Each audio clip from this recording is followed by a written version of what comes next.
Bom dia, irmãos. Tá bom aí? Tá gostosinho aí? Tá com ar-condicionado aí? Hã? É bom, não é? A gente vir para um lugar onde a gente consegue suar menos. Hã? Aqui é quente, irmão. Sem ar-condicionado aqui é um sofrimento. Viu? Você que está nos visitando, já foi pior. Eu não estou gostando muito aqui, não. Já foi pior, viu, irmãos? Pode acalmar seu coração.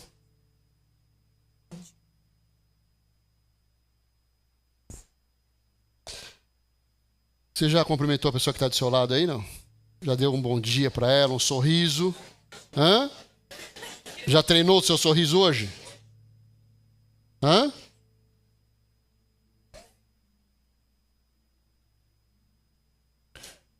Vou ser bem simpático com vocês no começo, porque durante a pregação você falava, ô pastorzinho chato, hein? Certo? Então vamos ser bem simpático no começo, bem agradável, fazer vocês dar risada. Porque durante o culto você não vai se rir tanto assim. Começando aqui. Quantos aqui já aceitaram a Jesus há mais de um ano? Levanta a mão. Aceitou a Jesus há mais de um ano. Muito bom. Então vocês já estão na igreja, seguindo a Jesus, caminhando com o Senhor, certo? Nós ouvimos falar de Jesus, viemos até a igreja ou a uma das nossas células, aprendemos a respeito do Evangelho e da vida com Jesus. E agora, pastor? Ah, já sei. Qual que seria o próximo passo, irmãos, da nossa caminhada? Ah, eu sei, pastor, a gente se batiza e a gente já pode começar a tomar ceia. Não é? Você já pensou assim alguma vez? Eu pensei. Quando eu vim para a igreja, eu queria me batizar, não podia.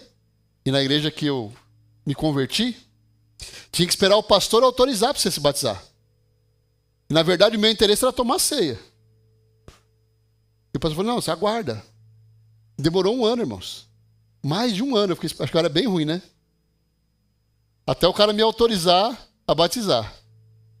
Então, era uma expectativa do meu coração. Não está 100% errado. Mas será que é só isso?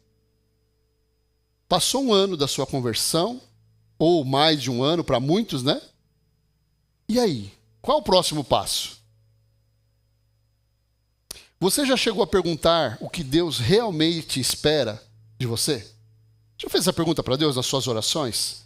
Senhor, o que o Senhor espera de mim? Porque o que nós esperamos do Senhor, a gente fala olha, todo dia, né? Ah, Senhor, eu queria isso aqui, eu queria que o Senhor me desse, eu queria que o Senhor fizesse, não é assim? Eu queria que o Senhor curasse aquela irmã, que o Senhor visitasse aquele irmão, não é assim? O que a gente quer, a gente fala. Mas você já chegou a perguntar para o Senhor o que Ele quer? Você entende que tem uma responsabilidade para com o reino e com as pessoas? Você está aqui há mais de um ano, ou você está convertido há mais de um ano. E a gente vem todo domingo para a igreja esperando receber a bênção, não é assim? Ah, não, eu vou para a igreja porque eu quero receber a bênção, não é assim? Será que a nossa vinda à igreja, aos domingos, a motivação deveria ser essa? O que eu posso receber do Senhor? Ou deveria ser o que eu posso entregar ao Senhor?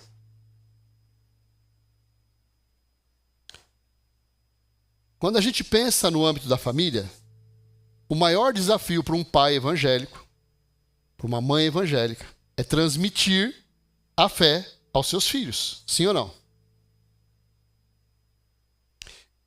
O pai precisa cuidar, precisa suprir, amar, proteger, mas se nós, como pais naturais, e aí vai para você que é pai espiritual, cadê o Vinícius? Né, Vinícius? Pai de multidões espirituais, certo?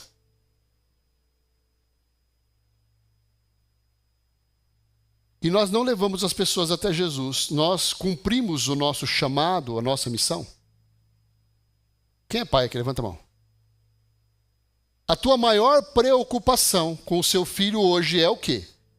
Que ele seja um médico, um advogado, um engenheiro, ou que ele tenha Jesus no coração?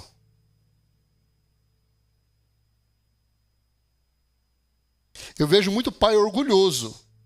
Ah, meu filho é uma bênção. Tenho tanto orgulho do meu filho. Se formou agora em medicina. Já vai começar a trabalhar. não está com Jesus, mas é um filho tão legal, um filho tão bacana. Esse filho tão legal e tão bacana, que se formou em medicina, se ele morrer amanhã, ele vai para onde, irmãos? Entendem? Eu não estou dizendo que a gente não deve ter orgulho daquilo que os nossos filhos alcançam e conquistam. Mas nós, como pais e mães, naturais e espirituais, precisamos ter um foco, um objetivo. E a prioridade não pode ser a formação profissional dele. Precisa ser que ele vá para o céu. Nós temos nos preocupado com o futuro das próximas gerações aqui na nossa comunidade? Nós temos olhado para as pessoas e buscado enxergar nelas o potencial que elas têm para servir a Deus? Não sei se vocês sabem, mas nós estamos vivendo um momento hoje de uma geração chamada geração C. Alguém já ouviu falar dessa geração C? Vou lançar agora. Vocês estão anotando? Geração C é a geração que nasceu durante o Covid. É a geração Covid. É uma geração de crianças que têm pais evangélicos, mas que não vinham para a igreja. Nós estávamos com pandemia, né? Aí os cultos aconteciam nas casas, elas não iam para a escola, não tinham convívio com outras crianças. Elas têm uma pré-formação diferente das outras. É uma geração que tem vivido de uma maneira atípica. E o mundo continua nesse ritmo. Depois da pandemia, nós não vivemos da mesma maneira. Quem aqui trabalha home office? Levanta a mão. Quem trabalha home office? Existia isso antes, irmãos? Não existia. Muitas coisas mudaram depois da pandemia. E essas crianças têm uma marca, uma diferença na vida delas, que é a questão do isolamento. O que acontece na vida das nossas crianças no contexto geral hoje? Existe um excesso de telas. É a televisão, é o tablet, não é? É o celular. Criança com 2 anos tem celular, irmãos. Não é? E é natural. Eu não estou nem criticando aqui, não, é natural. Mas tem faltado referências sólidas para as nossas crianças. Eles sofrem não por falta de informação. A informação eles têm demais. Você pega uma criança hoje de 5 anos, ela mexe muito melhor no celular do que o pastor. Acho que é de 2 também. Mas o que falta para essas crianças? Relacionamento. Quem é que brincava na rua quando era criança? Levanta a mão aí. Seus filhos brincam na rua? Eles jogam bola na rua? Você percebe como tem uma mudança significativa na vida deles em relação à nossa infância? O que falta para as nossas crianças são relacionamentos. Por isso a importância deles estarem lá na salinha, eles estão desenvolvendo relacionamento. A pergunta que precisa arder no meu e no seu coração e que é urgente e estratégica. Daqui a 30 anos, essa geração ainda vai estar reunida para adorar a Deus? Nós estamos trabalhando esse ano, o tema é gerações. Será que daqui a 30 anos os filhos de vocês vão estar aqui na igreja? Eles vão adorar a Deus? Será que os nossos jovens vão permanecer na presença do Senhor? O momento da nossa igreja com os jovens é maravilhoso. Parabéns, jovens. É só o começo. Vocês conseguem afirmar que daqui 30 anos vocês vão estar aqui? Percebem? Nós precisamos trabalhar valores que nos ajudem a fortalecer esses camaradas. E quando a gente pensa, irmãos, e aqui vamos avançar um pouco no nosso raciocínio, e quando a gente pensa em próxima geração, a gente não pode ficar preso só aos jovens e adolescentes e crianças. Mas nós precisamos olhar para toda a nossa geração. Para todas as pessoas que frequentam a igreja hoje. Tem gente com mais de 50 anos de idade que está em processo de morte espiritual. Você conhece alguém assim? Aqui dentro da nossa igreja?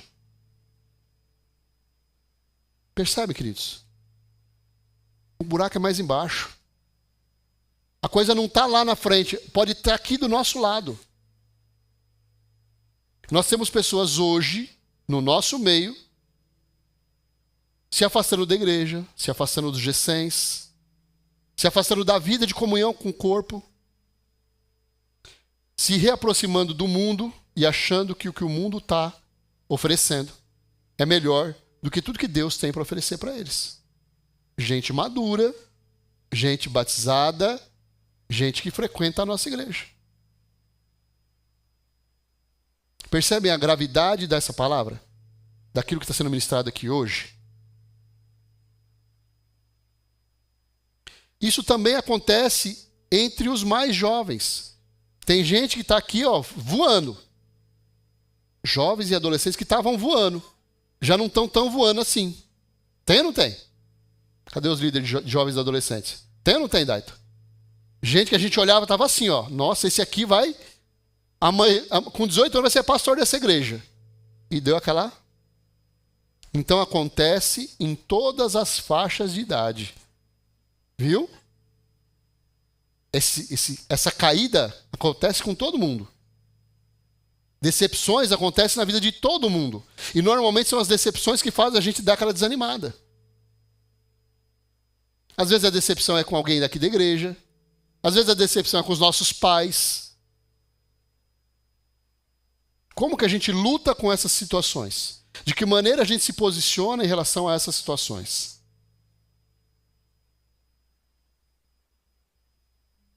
Nós precisamos estar perto das pessoas e fazer tudo o que a gente puder para que a chama não se apague. Um alerta. Se você não está bem, procure ajuda logo. Sabe o que acontece com o problema na vida da gente? Ele só aumenta. É assim ou não é? As dificuldades, elas só aumentam na minha e na sua vida. Se a gente não procura ajuda logo, as coisas vão só piorar. Ok? Você tem líderes, homens e mulheres de Deus, que podem te ajudar. E você tem pastores disponíveis. Use isso em seu favor. Irmãos, será que daqui 30 anos nós vamos estar apenas administrando uma igreja cheia, mas vazia da presença de Deus? Entendam, números são importantes. E a gente sonha com o crescimento dessa igreja. Mas é só isso? Se nós estivermos aqui com a igreja lotada, de gente vazia de Deus, nós cumprimos a nossa missão? Se os nossos GCs estiverem todos cheios, todos prestes a multiplicar, mas as pessoas não têm compromisso com Deus, e aliás não multiplicou porque não tem um auxiliar, nós estamos cumprindo o chamado de Deus para a nossa vida?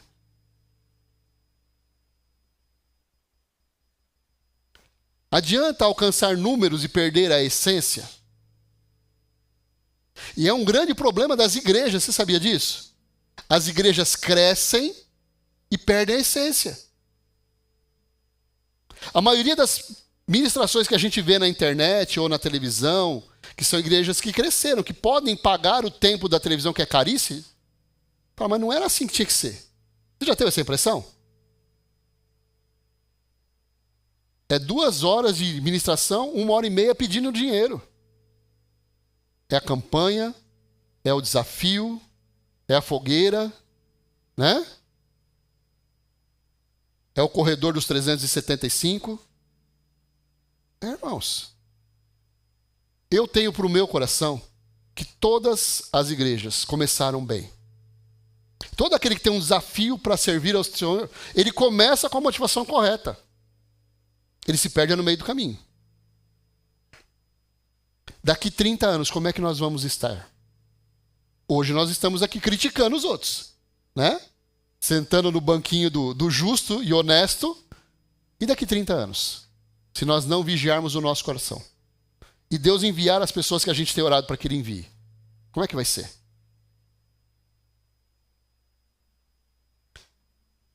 Temos que nos preparar para que tudo seja para o Senhor aqui nesse lugar. Você está comigo nesse projeto? Nós precisamos vigiar o nosso coração. Você conhece a história da igreja na Europa? O que acontece hoje na Europa serve de alerta para nós. O continente europeu ele foi o berço do chamado período pós-cristão. Tudo começou lá em Roma e depois nos países que faziam parte da Europa. O evangelho naqueles países perde espaço a cada dia. Você sabia disso? Eles estão vivendo um processo de morte que alcança a grande maioria das igrejas. As igrejas não estão vivendo nem uma estagnação, elas estão vivendo uma redução do seu tamanho. Não foi algo que aconteceu da noite para o dia, foi algo lento, mas poderosamente destruidor. E aí um alerta para nós.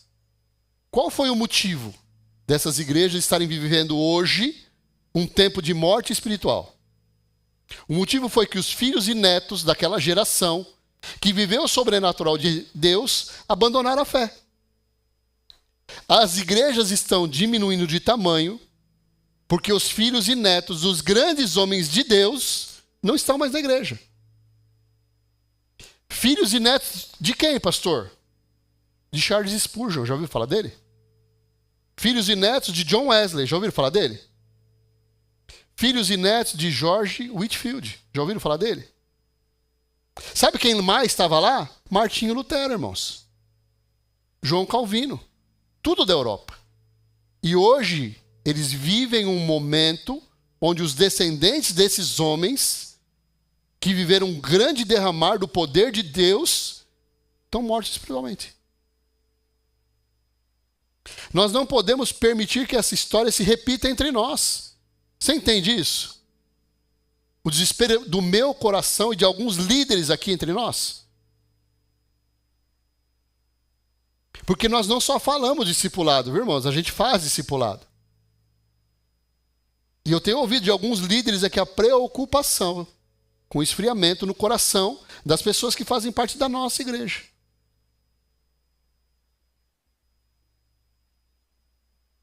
Nós estamos experimentando um tempo de crescimento e avivamento aqui na nossa igreja. Eu estou feliz da vida com isso. O Rafa falou, nós trocamos as cadeiras, irmãos, por umas cadeiras mais feias, vocês perceberam? As nossas cadeiras eram mais bonitas que essa, não era? Nós compramos uma cadeira mais para caber mais. Porque o número de pessoas tem aumentado no nosso meio. E eu fico feliz com isso. E tem mais uma coisa positiva acontecendo no nosso meio. Está havendo um aquecimento no coração das pessoas. A nossa igreja está orando mais, irmãos. A nossa reunião de oração, cada dia que passa, fica maior. E a gente fica feliz com isso. Agora a pergunta é, nós vamos conseguir manter isso? Com qualidade? Eu preciso me perguntar isso. Você precisa se perguntar isso. Eu acho que você também, quando você chega aqui e vê a igreja, você também fica feliz, não fica? Nós vamos conseguir manter isso? Nós temos uma vida espiritual que dê suporte para isso? Não adianta só eu orar. Não adianta só você orar. Nós precisamos levar a igreja a ter uma vida de oração. Esse mover que nós estamos vivendo aqui hoje não pode parar em nós. Você entende isso? Se nós não incendiarmos o coração das nossas crianças, se nós não incendiarmos o coração dos nossos adolescentes, vai morrer em nós. Se vocês, jovens e adolescentes, não incendiarem o coração das pessoas que estudam lá com vocês, vocês vão ficar sozinhos aqui. Vocês já pensaram nisso? Quem que evangeliza lá na sua escola? Ah, eu vou levar o Daito lá. A Jéssica vai chegar, ela vai abafar. Não, é vocês. Vocês entendem? Tem um escritor famoso e também teólogo chamado Aubrey Malthus. Ele diz o seguinte: organizações não são perpétuas. Por serem feitas de pessoas, eventualmente elas morrerão. A igreja sempre esteve e sempre estará a apenas uma geração da sua extinção. Você já tinha pensado nisso alguma vez? Vou repetir aqui, se você não prestou atenção, cutuca o seu vizinho aí. Fala para ele, presta atenção. Ouve aí. Organizações não são perpétuas. Por serem feitas de pessoas, eventualmente elas morrerão. A igreja sempre esteve e sempre estará a apenas uma geração da sua extinção. Percebe como é grave o negócio? Amanhã a gente morre, porque a gente vai morrer. Viu? Cutuca o seu irmão e fala, você vai morrer um dia. Aí ele fala, vai demorar ainda, pastor. Eu também creio nisso, irmãos. A nossa geração vai morrer. Será que a próxima vai estar aqui? A gente precisa se perguntar essas coisas. Eu estou sonhando com os adolescentes já. Quem vai ser o próximo pastor dessa igreja?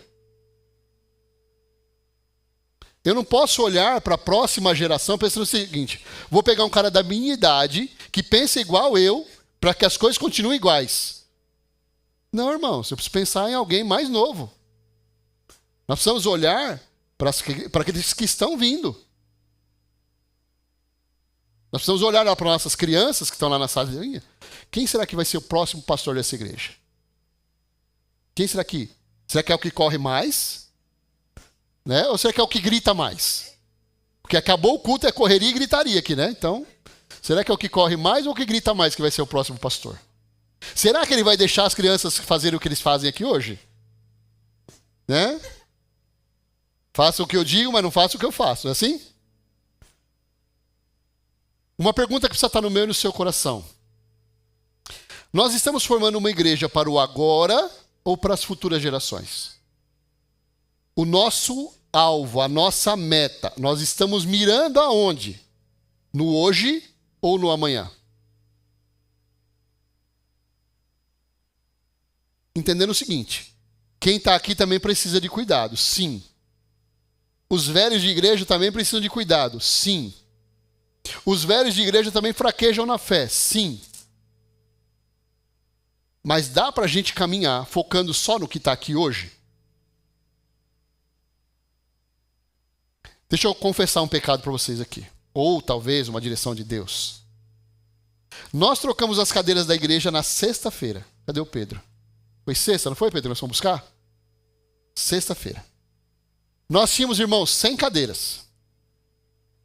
E nós trocamos por 200.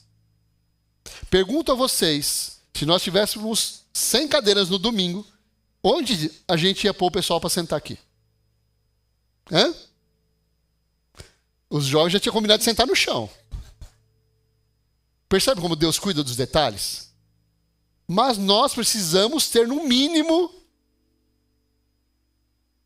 ouvir o Espírito Santo. Ele estava me incomodando, precisa trocar as cadeiras. Precisa fazer alguma coisa. E nós lançamos aqui, vamos comprar mais cadeiras. Aí nós vimos essas cadeiras, elas são menores. Concordo, são mais feias. Não são tão feias assim. Minha sogra disse que ficou bonito, né, dona? Ela falou que ficou mais bonita que a outra. Ficou branquinha, ficou bonito. Mas, irmãos, se nós não tivéssemos ouvido a voz de Deus, a direção do Espírito Santo e o caminhão do Pedro, não ia caber o pessoal aqui. Entende? Estamos caminhando olhando para o futuro ou apenas para o presente? O valor real do que a gente está construindo hoje não está nas coisas do mundo, mas precisam estar nas coisas espirituais. Os nossos olhos precisam estar firmados naquilo que vai acontecer quando nós estivermos mais aqui. Como diz o pastor Carlos Alberto, eu tenho no máximo, irmãos, mais uns 50, 60 anos. Se ele vai chegar a 120, eu também quero. Ok? É pouco tempo. Quanto tempo nós temos aqui ainda?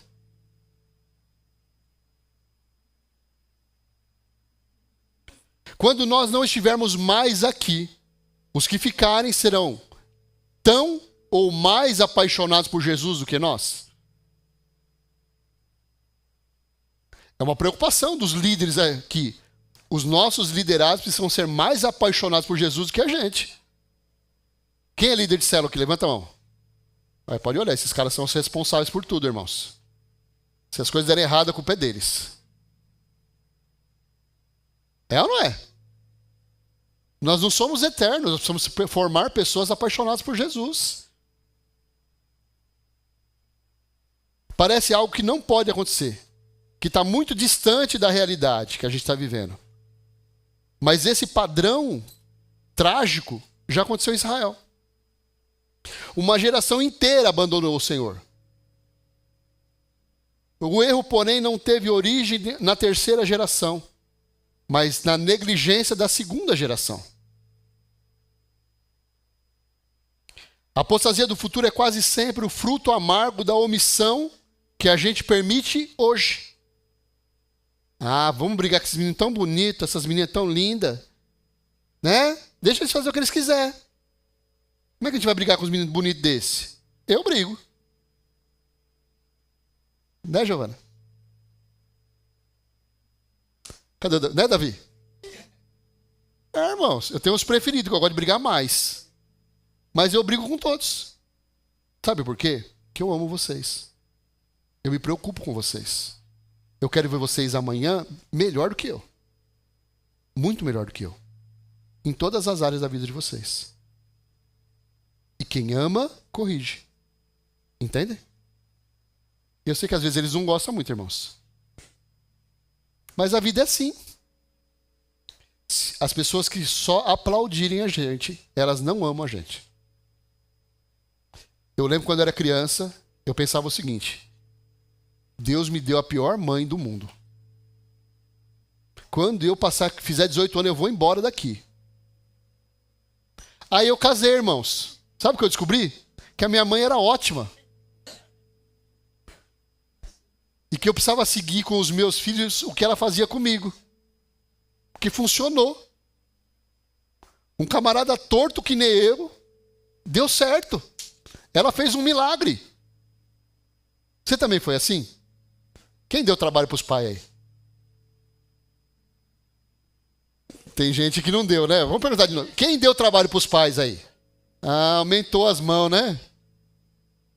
Mas tem os santinhos aqui também, irmãos. É só a gente que foi terrível, viu? Tem uns aqui que são muito bons.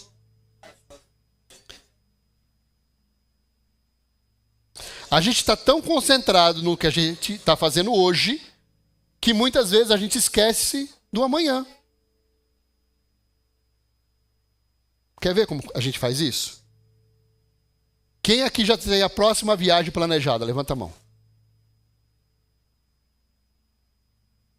Viu? Como é poucos? Você não trabalha? Sim ou não? Trabalha. Você não ganha dinheiro? Pouco, pastor. Se a gente se programar, a gente não consegue ter um tempo de lazer? Consegue. Por que a gente não faz? Porque a gente é desorganizado. Vamos voltar para finanças, não. É outra administração. Os nossos filhos podem não ter experimentado o sobrenatural de Deus que nós vivenciamos. Você já pensou nisso? Quantos aqui já viveram milagres de Deus? Levanta a mão aí. Será que os nossos filhos viveram isso? Eles são a próxima geração. Pega a sua Bíblia aí. O pastor já estava aqui olhando, não abriu a Bíblia até agora. Esse culto mundano. Pega a Bíblia aí. Juízes. capítulo 2, versículo 7. Cadê a Bíblia dos jovens?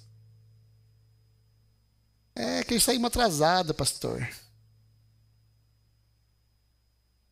Juízes 2,7 diz assim: o povo serviu ao Senhor durante toda a vida e também dos líderes que sobreviveram depois dele e que tinham visto as grandes coisas que o Senhor havia feito por Israel. Pula para o 10. Depois que aquela geração morreu e se reuniu aos seus antepassados, surgiu uma nova geração que não conhecia o Senhor, nem tinha visto as grandes coisas que ele tinha feito por Israel. Teve uma mudança, não teve? Vai para o 12 agora. Abandonaram o Senhor, o Deus de seus antepassados, que os havia tirado do Egito. Seguiram e adoraram os deuses dos povos ao redor e com isso provocaram a ira do Senhor. A primeira geração, a de Josué, foi definida pela experiência direta com o sobrenatural. Josué viu o mar vermelho se abrir, ele viu os muros de Jericó cair, e toda aquela geração experimentou isso. Eles não herdaram apenas uma religião, mas uma vivência real com o Deus que intervém na história. Eles viveram os milagres. Eles viram as coisas acontecerem. Eles viram a roupa crescer junto com eles. 40 anos usando a mesma calça. Imaginou isso aí? Quero crer que eles lavavam, né, irmãos? Quero crer que eles tomavam um banho de vez em quando. Mas 40 anos usando a mesma roupa e o mesmo calçado e não estragou. 40 anos comendo de uma comida que vinha do céu. A vida deles foi marcada por grandes e poderosos milagres. Do Egito ao deserto, a fé dessa geração foi forjada no milagre e na dependência diária e absoluta de Deus. Eles não produziam nada, Deus estava mandando comida todo dia. Esse povo foi o povo que caminhou com Deus. Eles foram testemunhas oculares. Eles viram as pragas, a saída do Egito, eles viram o Mar Vermelho se abrir, eles estavam presentes quando a história estava sendo escrita. Então eles foram um povo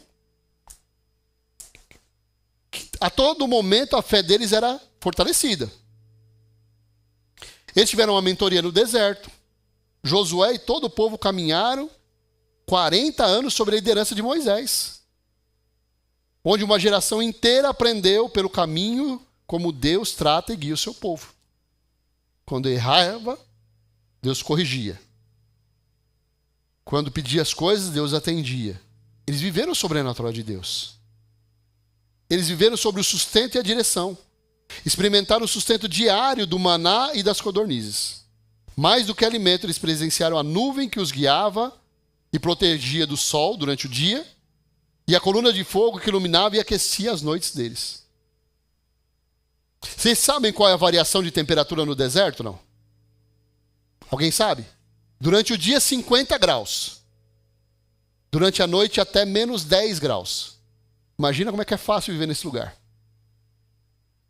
Durante o dia, você vai tomar um sol. Durante a noite, todos os edredom que tiver vai ser pouco. É fácil, né? Eles foram a geração que viveu o sobrenatural. Fizeram parte do povo que viveu o sobrenatural dia após dia.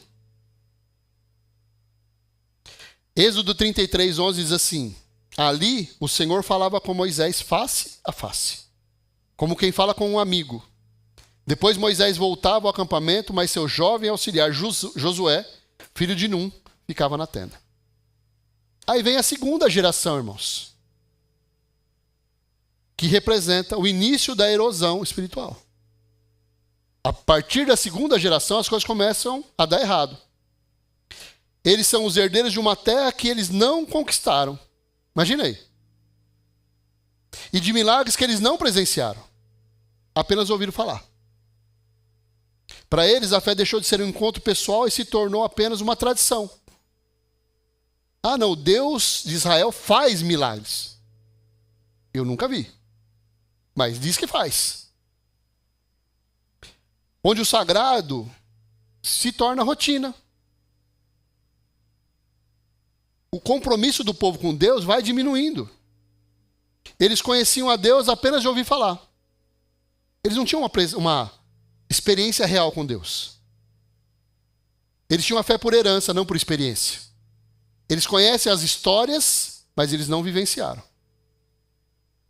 Eles têm uma acomodação com aquilo que é sagrado. Eles se acostumaram com a estrutura do tabernáculo. Mas eles não têm temor. Eles fazem as coisas da forma errada. Não existe no coração deles compromisso com o Senhor. Para eles, o encontro com Deus não tinha o mesmo valor. Não tinha temor nos seus corações. Eles eram apenas pessoas religiosas. A forma de relacionamento deles era sem poder. Eles ouviam e repetiam aquilo que eles ouviam dos pais deles. Mas eles não viam mais os milagres acontecendo. Eles tinham uma teoria sem entrega. Eles possuíam um conhecimento intelectual, mas faltava para eles disposição para servir a Deus. E aí vem a terceira geração. Um povo que já não convive com a memória viva de Deus, não preserva o temor. O resultado é o abandono completo da fé. Percebe como demora um tempo para as coisas esfriarem no coração? Percebe como é um processo onde o diabo vai minando as forças, vai minando os relacionamentos dia a dia? Já aconteceu com você de você não vir na igreja uma semana, não vir na segunda semana? O que acontece na terceira semana? Você já não tem mais vontade de ir. A primeira semana eu não pude ir, eu estava doente. A segunda semana eu estava trabalhando, a empresa chamou para trabalhar, foi escala, eu tive que ir. Na terceira semana já não dá mais vontade de ir. A gente não esfria por não conhecer a Deus. A gente esfria conhecendo a Deus também. Aquele povo abandonou completamente a Deus. Eles entraram em um vazio espiritual. Eles perderam o senso de propósito, de direção e de pertencimento. Eles não sentiam-se mais povo de Deus. Eles tinham outras atribuições, outros atrativos. Um resumo das 3 gerações. A primeira geração foi a geração do compromisso. Deus é o centro e existe entrega total. Essa foi a primeira geração. A segunda geração, tanto faz. Conhece Deus, mas não vive com Ele. Vive das histórias. Vive de cultura. Vive de uma vida espiritual residual dos outros. Não tem experiência com Deus. Esse é o lugar mais perigoso para quem está formando a próxima geração. Gente que só ouviu falar, que não experimentou o sobrenatural de Deus. E a terceira geração, vazio espiritual. Aqui começa uma confusão de identidade, eles não sabem quem são, nem para onde vão. Algo que acontece muito entre nós, dentro da igreja. Aqui é onde a gente vê os questionamentos e as críticas. Você percebeu que quem não está bem sempre tem uma crítica a fazer? Já notou isso? Em todos os ambientes. O cara não está bem no casamento. Ele acha um monte de defeito na esposa. Ele não está bem no trabalho. Então, tudo é ruim. O horário é ruim. A comida da empresa é ruim. O salário é ruim. O serviço que ele tem que fazer é ruim. Tudo é ruim. E na igreja, irmãos? Mesma coisa. Vai ter gente que fala assim, nossa, que bom que o pastor trocou as cadeiras, né? Agora cabe mais gente. Vai ter gente que vai lá e falar assim, porcaria de cadeira. Aquela cadeira eu ficava muito mais confortável. Essa cadeira, para eu sentar, eu tenho que ficar puxando, porque não cabe aqui. Irmãos, é a mesma situação, as mesmas pessoas, mas o olhar diferente. Quando a gente está cheio de Jesus, a gente não está preocupado se a cadeira cabe a gente ou não. A gente está preocupado em estar junto. Eu quero estar na muvuca, não é assim, jovens? Hã? Ah, não tem problema se acabou o culto, a gente fica lá fora. Né? A gente vai jogar vôlei junto, lá na pracinha, lá, não sei onde vocês vão. O importante é estar junto.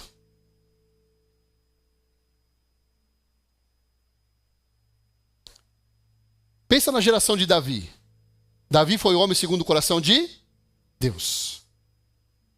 Mesmo pecando, ele chora e se arrepende. Se reconcilia com Deus e foi um homem que marcou a sua geração. Sim ou não? Muito bem. Aí ele morre, ascende ao trono um homem que é a direção de Deus. Sim ou não? O homem que foi considerado o homem mais inteligente, mais sábio de todos os tempos. Sim ou não? E a geração dele foi boa ou foi ruim? Ele começa bem, mas ele se perde no caminho. Deuteronômio 17:16 diz assim, que o rei de Israel não deveria acumular. Quem foi o rei que teve mais cavalos? Salomão. Mais esposas? Salomão. Mais ouro? Salomão. A Bíblia relata que ele teve 700 esposas e 300 concubinas. É mole? A gente não dá conta de uma, irmãos. É ou não é? É um suador para cuidar de uma, não é? Hein, Maurício? Tu querei? Não é difícil cuidar de uma, filho? É um suador.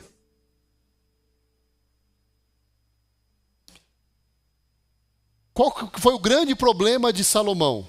As esposas que ele teve levavam seus deuses para o palácio. E com o passar dos anos, Salomão começou a adorar esses deuses. E perdeu seu relacionamento com Deus. Já estava ruim, não estava, irmãos? Aí vem a terceira geração. O filho de Salomão vai assumir o trono, chamado Roboão. Definições desse cara. Completamente louco. Abandonou a Deus e dividiu a nação de Israel. Percebe? 3 gerações. Olha o estrago que aconteceu.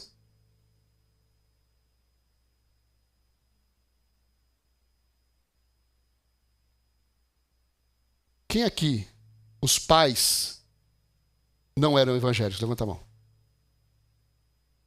Então tem uma boa notícia para vocês. A primeira geração é vocês. É a geração que deu certo, é a geração que funcionou, é a geração que amou a Deus, que se arrependeu e que fez tudo certo. A próxima geração, como vocês pretendem que seja? Qual a expectativa do coração de vocês quanto à próxima geração, aquela que vai vir de vocês? Vocês. Hã? Vocês estão chamando o pessoal da escola para vir para a igreja? Estão? Hein, Paulinho? Estão chamando o pessoal da escola para vir para a igreja? E se eles vierem? Vocês estão olhando, eles podem vir. E se eles vierem? De quem é a responsabilidade com esse povo que vem? Bate no peito e diz: minha. É do Vini, né? Você viu, né, Vini? É sua. Eu vou chamar, eu tenho um compromisso com Deus de convidar as pessoas. Vou trazê-las, apresentá-las para o Vinícius e falar: Vinícius, vai que é sua. Tá certo isso? É com vocês. Nós vamos formar as próximas gerações, como você deseja que essa geração seja. Irmãos, de cortar aqui, tem tanta coisa ainda.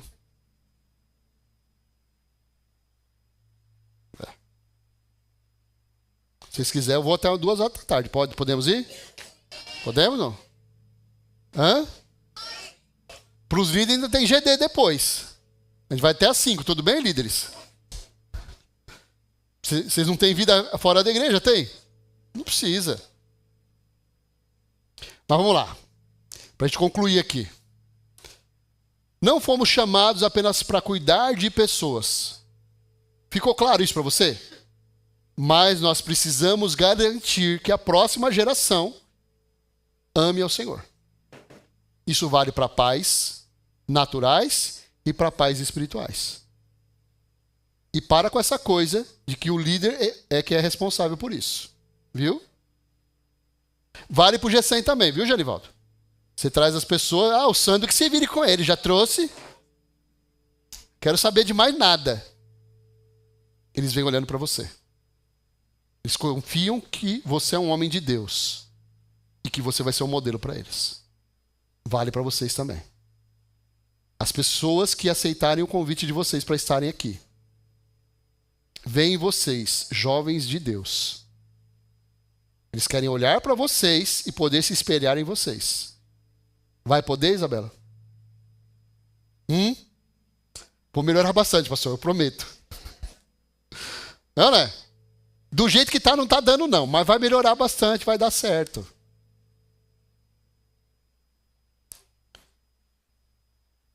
Em qual pessoa você tem investido para fazer dela alguém apaixonado por Jesus? Você tem investido em pelo menos uma pessoa nesses dias? Para e pensa aí. Você tem gastado o seu tempo em alcançar pelo menos uma pessoa para Jesus? A próxima geração não vai ser formada por acaso, mas por intencionalidade. Quais atitudes práticas você tem tomado para formar no coração de outras pessoas a sede e a fome da presença de Deus que você tem? O que você tem feito para compartilhar com outras pessoas a sede e a fome que você tem de Deus?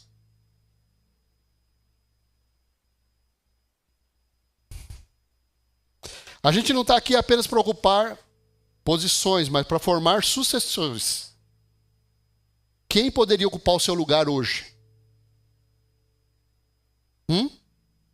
Lá na sua empresa? Lá na sua casa? Se você morresse hoje, a tua mulher estava enrolada, não estava? Se ela morresse hoje, você ia morrer de fome, não ia? Sabe nem fritar ovo, camarada. Nós estamos nos preparando para o amanhã? Quem tem filho aqui, levanta a mão. Bem alto. Deixa eu contar uma coisa para vocês. Vocês nem pensaram nisso ainda. Eles vão crescer, vão namorar e vão casar.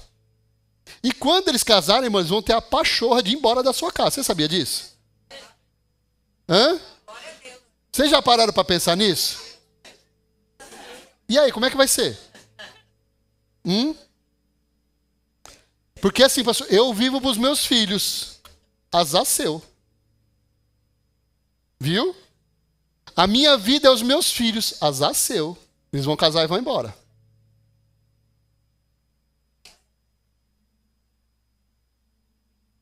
Você precisa ter vida, além dos filhos.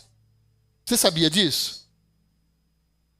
Quando eu cheguei na comunidade, me disseram o seguinte: você precisa sair só com a sua mulher. Eu não vou fazer. Eu tenho filho, eu vou levar meus filhos. Você precisa fazer um passeio só com a sua esposa. Eu não vou fazer. Onde eu for, os meus filhos eles me atrapalham em nada. Chegou um momento que eu fui pressionado e eu fiz. E deu tudo errado, irmãos. O Luiz falou, não, o pastor obedeceu, deu tudo errado. Eu cheguei no lugar que eu fui com a minha esposa, sem os meus filhos, e adivinha o que tinha lá? 2 caminhas de solteiro, cabia a eles. O que eu fiz? Comecei a chorar. Não só eu, minha esposa também. Olha lá. Fala bem alto, Amanda. Exatamente. As próximas vezes, irmão, foi uma bênção. Olha para mim aqui, ó. Nós precisamos ter passeios com os filhos e passeios sem os filhos. Nós não casamos, olha para mim aqui. Nós não casamos para ter tempo com o filho. Sim ou não? Nós casamos porque a gente queria o quê? Ficar com a bonitona, sim ou não? Foi ou não foi? E você, mulher? Você casou para ficar com o quê? Com os filhos? Ficou bonitão, não foi? Nem tá tão bonitão mais. Né? Choveu, a erosão comeu um pouco das beiradas. Né? Inchou um pouco o pão. Mas estamos aí. Vida continua. E nós precisamos aprender a viver. Você sabia disso? Vai aqui mais uma aulinha. Ó, teve um monte de aula hoje, irmãos. Depois vocês passam aqui, acerta comigo. As lições coaching para vocês aí.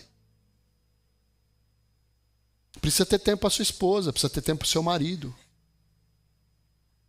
E deixa eu falar uma coisa para vocês. Quando eu separo as coisas na proporção correta, e eu tenho tempo para minha esposa, e eu tenho tempo para meus filhos, o tempo com meus filhos é melhor. Fala que eu estou certo agora, Amanda. Sabe por quê? Quando eu ia organizar a minha viagem com a Kátia, era o que a gente gostava. Não importava se eles não gostavam, eles não iam estar. Né, Kátia? É o que a gente gostava. Quando eles iam junto, vamos para a praia, eles gostam de praia. Né? Tem que ter os passeios, eles gostam de passeio. Entende? Melhorou para eles. No começo eles não concordavam. Tá deixando a gente para trás. Nós já fomos mais importantes. Percebe? Nós precisamos imprimir um modelo que eles vão seguir amanhã.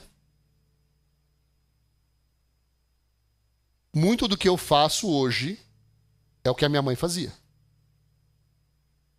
Quando eu casei, o meu modelo de casamento era o que minha mãe vivia. Se fosse um modelo melhor, eu seria um melhor marido para a Kátia. Se eu não fui tão bom, a culpa é da minha mãe. Não é minha. Mas você consegue entender que a gente é formado pelo ambiente que a gente vive?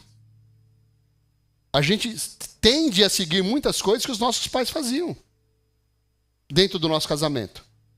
A gente vai para um relacionamento que a gente não sabe nada, não é assim? A gente casa a primeira vez, nunca foi casado. A gente não sabe o que fazer. É ou não é? Aí a gente vai fazendo mais ou menos o que a gente via que a nossa mãe fazia. Às vezes o contrário. Nossa, isso aqui minha mãe era ruim demais. Eu vou fazer o contrário. Mas o modelo, o padrão é esse. Se nós conseguirmos dar para eles um modelo melhor, vai ser mais fácil para eles. Amém, irmãos? Fica de pé no seu lugar. Eu tenho material para mais 3 horas aqui. Vocês aqui não querem. A culpa não é minha. Eu me preparei bem. Certo, Rosângela? Eu tenho aqui para nós ir até 5 da tarde. E hoje pouca gente estava dormindo. A maioria estava acordado.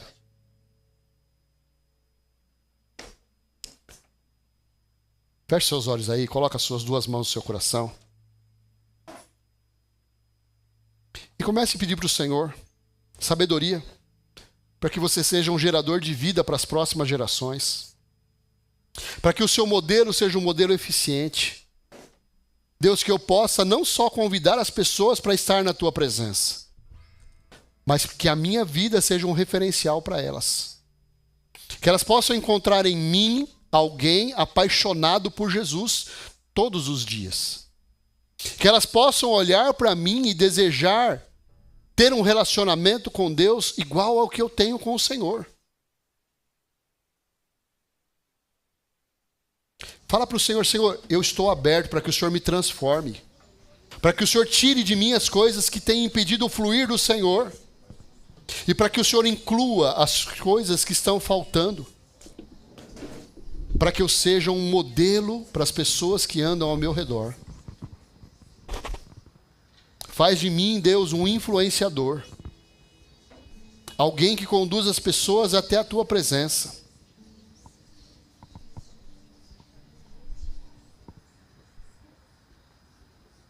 Peça para Jesus, Senhor, me ajuda a ser um imã que atrai as pessoas e que as leva até o Senhor. Pede para Ele, Pai, eu quero ser um pai espiritual. Faz de mim, Jesus, um pai espiritual que gera vidas para o teu reino. Senhor, me transforma a cada dia. Me molda segundo o caráter de Jesus. Que as pessoas possam, através da minha vida, se aproximar de Ti e permanecer na Tua presença. Que os meus olhos possam enxergar o futuro, Jesus, e ver o potencial que há nas pessoas, mesmo que elas ainda não consigam enxergar. Me dá visão espiritual, Senhor.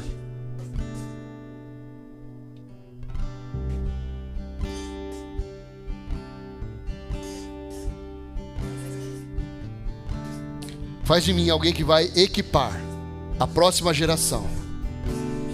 Alguém que vai compartilhar vida. O amor que eu tenho pelo Senhor é o bem mais precioso para eu dividir com as pessoas.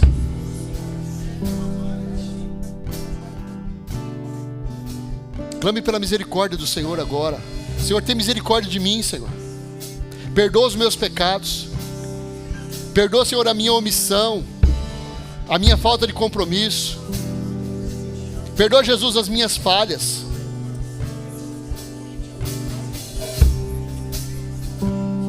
Derrama da Tua presença, Senhor, sobre a minha vida. Derrama do Teu Espírito sobre a minha vida. Enche-me com o Teu Espírito Santo. Pede para Ele: Senhor, me enche com o Teu Espírito. Que Ele possa ter liberdade e habitar em mim.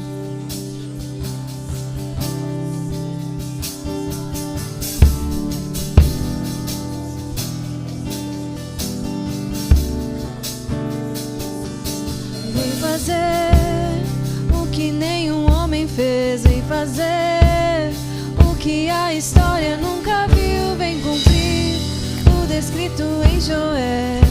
Aviva-nos. Vem fazer o que nenhum homem fez. Vem fazer o que a história nunca viu. Vem cumprir o descrito em Joel. Aviva-nos.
Aleluias. Senhor, traz o fogo do Teu Espírito Santo sobre os nossos corações, Pai. Que Ele possa queimar em nós e nos levar, Jesus, a um avanço, a um crescimento que resulte, Jesus, em vidas para o Teu reino. Opera em nós o Teu querer, Senhor, todos os dias, para a honra, glória e louvor do Teu nome. Você pode aplaudir o Senhor aí?